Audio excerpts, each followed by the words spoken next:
In the 1970s, John Rennie, a South African architect, described Heath as a delightful mixture of disorderly, irregularly sited dwellings and consciously, formally placed houses. This film provides a tour of many of Heath's buildings and other features of historical interest. We start our exploration of Heath at the bottom of Heath Common. The first house we come to is the Golf House. From 1892, the common land was used as a 9-hole golf course. The Golf House was opened as the Club House in 1897. The Open Champion winner, Harry Varden, is said to have played a round at the course to mark the event.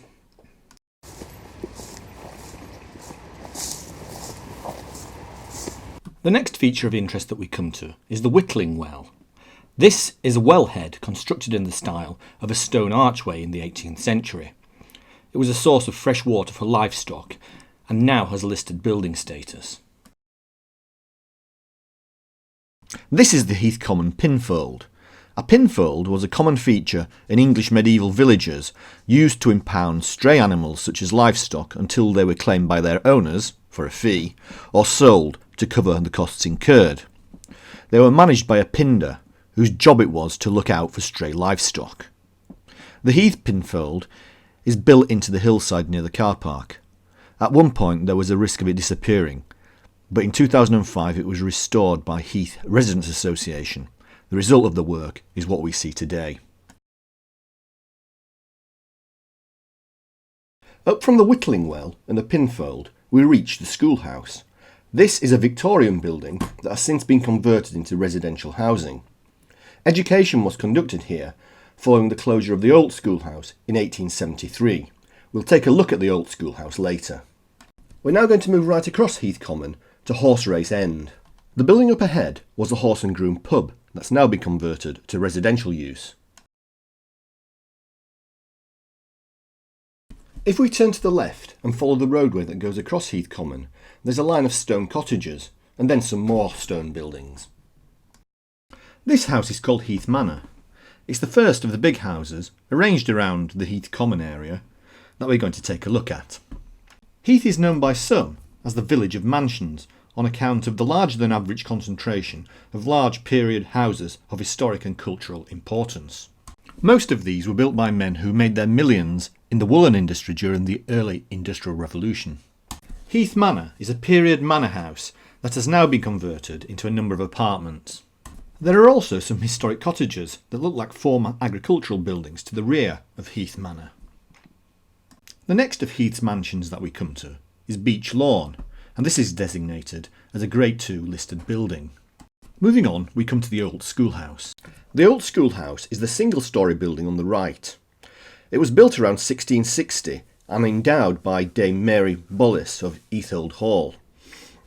The master's house is the building on the left of this view and was added around 1751. I presume the cottages in the middle were built subsequently. We now move on to a cluster of cottages behind the King's Arms pub. Cottages around Heath seem to occur in clusters, and the clusters seem to be some distance away from each other. Then, of course, we come to the King's Arms itself. This is another Grade 2 listed building, made up of buildings dating from the 15th to the 17th centuries. At night, it has a very cosy atmosphere with open fires and flickering candles. The wood panelling in the interior was salvaged from Heath Old Hall. The series of buildings that make up the pub include a barn, a coach house and a pair of cottages. The buildings were converted into a pub around 1841. If we walk round the left-hand side of the pub and follow the narrow roadway, we come to the Dower house. This house was done up and restored by the TV presenter Penny Bustin, who seems to do such renovations as a hobby. It currently looks in excellent condition. The next of Heath's mansions that we're going to look at is probably the most spectacular. This is Heath Hall. It was built in 1707, the same year as the Acts of Union of England and Scotland. It served as a military hospital during World War I, and the army used it in World War II. In the post-war period, it suffered neglect and was in real danger. It was finally bought and in effect saved by Mr. and Mrs. Oddie in 1959. They then embarked on renovation work to the house and gardens. Work on the interior of the hall took place between 1961 and 1965. We cross the grassed area to our next point of interest. The next of Heath's mansions that we'll look at is Heath House. What you see here today is a new facade that was added to a pre-existing building. It was designed in the Palladian style by James Payne, and construction began in 1744. In World War II, part of Heath House was used as a youth club. In the post-war period, it was converted from a single occupancy dwelling into flats. The Priest's House is a mid to late 17th century building located near the gateway to Heath Old Hall. The house is associated with a group of Benedictine nuns who fled the persecution of the French Revolution and were given asylum at Heath Old Hall in 1811. The Priest's House was the home of the priest who served this community of nuns. It was also used as a guest house for visitors to their community. Next to the Priest's House, we see some imposing stone gateposts topped with large stone pinecone finials.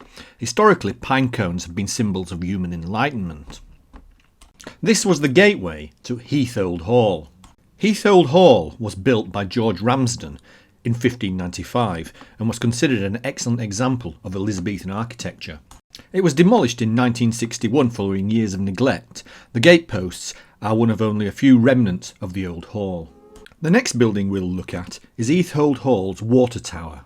The full name of the building is Dame Mary Bolles Water Tower, including water wheel housing and overflow channel.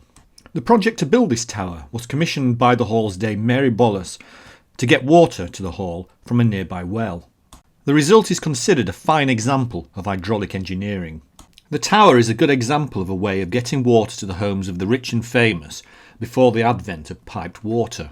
The water tower is an ingenious way of solving this pre-modern problem. The approximate position of the old hall can be seen here.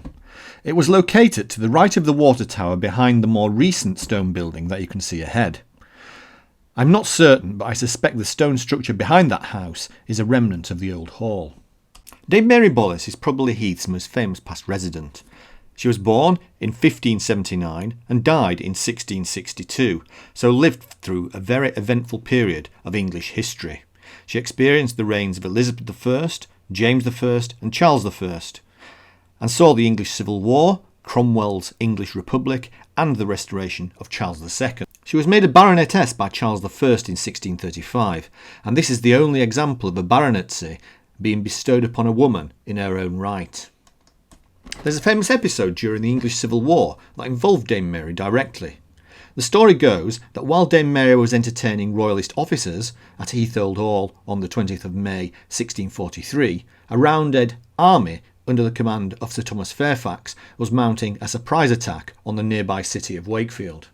Since Dame Mary did not lose land after Cromwell's final victory, there is suspicion that she may have been a parliamentary sympathiser who effectively immobilised Wakefield's Royalist commanders by getting them drunk. Dame Mary's legacy in the history of Heath could even have transcended her death. Local folklore suggests that Dame Mary became a ghost known as the Blue Lady, and that she haunted the area because a stipulation in her will had not been adhered to. Now we move to our next example of Heath's historic buildings, Cobblers Hall. From 1749 to the 1780s, this building was used as a finishing school for men going into the armed forces. It was later used as Heath's post office. Over the road from Cobblers Hall, we come to the Moor House. The Moor House is a late 18th century house and cottage with a Grade II listed building designation. We're now getting close to the end of our tour of Heath's historic built environment.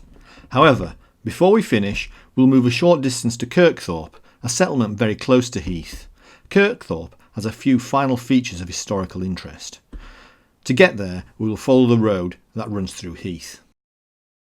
The main point of historical interest in Kirkthorpe is St Peter's Church. It's in quite a serene location, which is appropriate for a place of worship.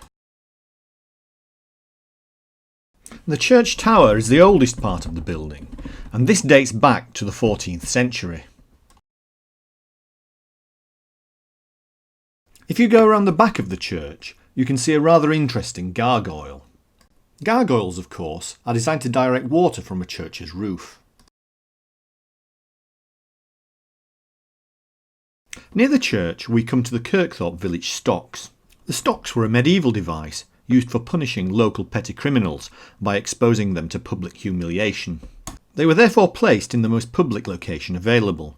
The Kirkthorpe stocks are located close to the parish church. They worked by placing the heavy wooden yoke over the ankles to hold the victim in place. Passers-by would then throw rotten food and expose those in the stocks to mockery and verbal abuse. These stocks have 4 holes and therefore there was room for 2 people. Just behind the stocks is Freeston Hospital. This was an almshouse built in 1595 to look after poor members of the local community. It was established by John Freeston of Altofts. It is here where we end our journey around the historic buildings and features of Heath and its surrounding area. I hope it has been informative.